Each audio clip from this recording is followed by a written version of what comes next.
안녕, 캣츠 워너비. 나야, 이 구역의 미친 고양이, 가시캣.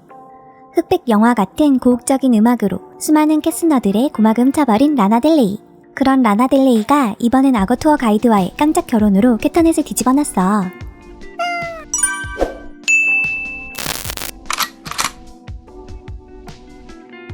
(1985년 6월) 뉴욕 맨해튼에서 태어난 라나델레이의 본명은 엘리자베스 울리지 그랜트야. 라나는 뉴욕의 작은 지역인 레이크 플래시드에서 자랐는데 힘든 10대 시절을 보냈다나봐. 14세 무렵부터 술을 마시기 시작했고 외로움이나 정서적 혼란을 달래기 위해 술에 의존했대. 부모님은 라나가 스스로 통제할 수 없다 생각해 그녀를 기숙학교에 보냈지만 기숙학교에도 적응하지 못해 힘들었다나봐. 결국 재활 프로그램에 참여하며 18세에 술을 끊을 수 있었다네. 고등학교를 졸업한 이후에는 바로 대학에 진학하지 않고 친척 집에서 지내면서 삼촌한테 기타를 배웠다고 해.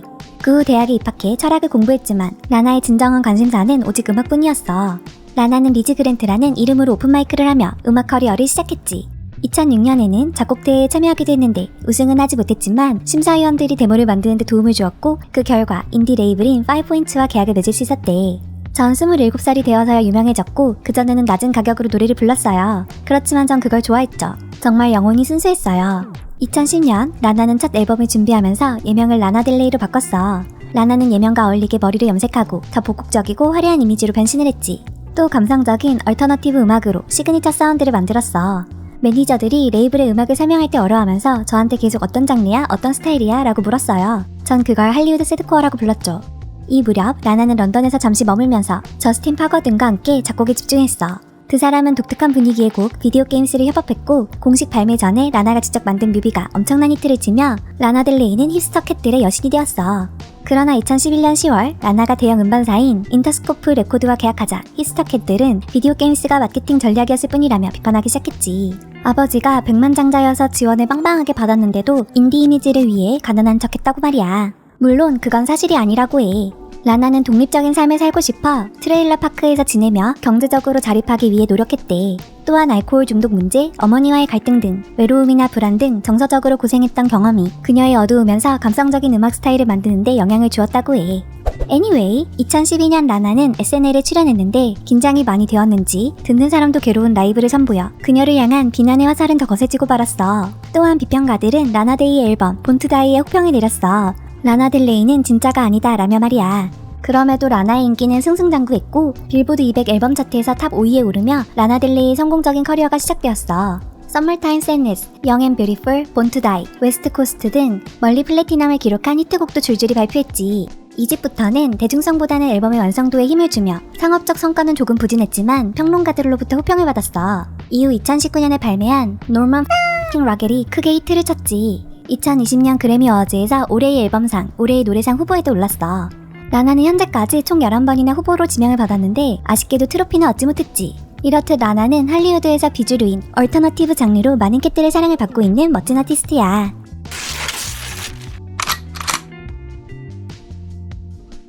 라나델레이는 수년 동안 큰 사랑을 받으며 범죄의 표적이 되기도 했어. 2012년에는 컴퓨터 카메라 하드 드라이브를 도난당해 개인정보와 미공개곡이 유출되는 사건이 있었지. 차에 가방을 두고 자리를 비웠는데 누군가 창문을 부수고 모두 가져갔다는 거야. 라나는 유출된 곡을 듣지 말아달라고 부탁했어. 2018년에는 라나를 스토킹하다 납치 계획까지 세웠던 한 40대 남성이 체포되기도 했어. 그는 콘서트에서 라나를 납치하겠다는 계획을 SNS에 올렸대. 그런가 하면 2020년 노래 가사가 페미니즘에 반한다는 비난을 받자 인스타그램에 자신을 공격한 여성 작가들을 공개 비판한 적도 있어. 라나는 노래의 가사가 정서적으로 학대받는 관계의 현실에 대해 이야기하는 거라고 해명했지. 많은 여성들에게 있는 일이죠. 복종적이고 수동적인 역할을 하는 모습을 자세히 묘사한 것 때문에 제가 여성들을 수백 년 전으로 퇴보시켰다고 말하는 건 안타까운 일이에요. 분명히 밝혀두겠지만 전 페미니스트가 아니에요. 하지만 페미니즘에는 나처럼 행동하는 여성을 위한 자리가 있어야 합니다. 노라고 말하는데도 남자들이 예스로 받아들이는 여자, 자신의 진실되고 섬세한 모습 그대로를 보여주는데 무자비하게 비난받는 여자, 더 강한 여성이나 여성을 미워하는 남성에게 자신의 이야기와 목소리를 빼앗기는 여자요. 그러면서 도자켓, 아리아나 그란데, 카밀라 커베요, 카디비, 켈라니, 니키 미나즈, 비욘세와 같은 가수들은 섹시함, 짝짓기, 바람과 관련된 노래를 부르면서 1위를 차지하는데 왜 본인은 학대를 미화했다는 이유로 비난을 받아야 하는지 되물었어. 캣티즌들은 왜 굳이 유색인종 여성만 골라 언급하는지 의문을 가졌고 도자켓은 직접 라나델레이 캐스타그램에 댓글을 달기도 했어. 확실히 부정적인 댓글인 것처럼 보이긴 하는데 아직까지도 이게 무슨 뜻인지 아무도 해석을 못하고 있다나 봐. 신기한 것은 라나델레이가 언급한 7명 중 5명이 순서대로 같은 해에 연달아 논란을 겪으면서 라나델레이의 논란 예언 리스트라는 밈이 생기기도 했지. 라나는 2011년 스코틀랜드 출신의 싱어송라이터 베리 제임스 오닐과 사귀었어. 그러다 2013년 라나의 약지에 거대한 다이아몬드 반지가 포착되며 약혼설이 불거졌지. 하지만 그 다음에 결별을 발표했어. 2014년에는 이탈리아 영화 감독인 프란체스코 카로치니와 함께 시간을 보내는 모습이 포착되었어. 남자친구가 LA로 이사올 정도로 진지하게 사귀나 싶었지만 2015년 11월 결별했지. 그 후 래퍼 지이지와 2017년 4월부터 8월까지 짧게 사귀었는데 지이지는 바로 할시와의 연애를 공개적으로 발표했어. 또한 지이지가 발표한 모아나라는 곡에 난 캐시아를 알아, 난 라나를 알아, 그들은 날 되찾으려고 했지만 난 노우라고 했지, 미안 난 드라마가 싫어 라는 내용이 있어 라나를 디스한 게 아니냐는 의혹을 받았지. 2019년 9월 라나는 경찰이자 리얼리티 TV 스타인 숀 라킨과 데이트를 시작했어. 두 사람은 함께 레드카펫에 등장했고 그래미 어워드에도 참석했지만 공개 연애 6개월 만에 헤어지게 됐지. 2020년엔 데이트 앱에서 만난 음악가 클레이트 존슨과 약혼했어.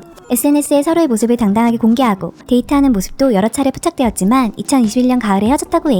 2022년 초에는 락 뮤지션 잭 도노유와 열애설이 돌기도 했지. 잭 도노유가 올린 캐스타그램 스토리에서 라나가 그를 베이브라고 부르는 게 포착되었거든. 같은 해 7월에는 시카고 교도소 밖에서 함께 찍은 사진을 공개하게 됐어. 잭 도노유에 따르면 가족 방문차 들른 교도소였다고 해. 잭 도노유는 SNS에 다른 남성들과 강렬한 키스를 주고받는 사진과 동영상이 매우 많으며 스스로를 이성애자, 게이, 양성애자라고 묘사한대. 2022년 9월엔 음악가 에반 유니커와 데이트를 시작했고 다음 해 3월 약혼 보도가 나왔지만 2023년 12월 인터뷰에서 싱글임을 밝혔지. 그러다 얼마 전인 9월 26일 라나델레이는 악어 투어 가이드인 제레미 듀프렌과 깜짝 스몰 웨딩을 올렸어.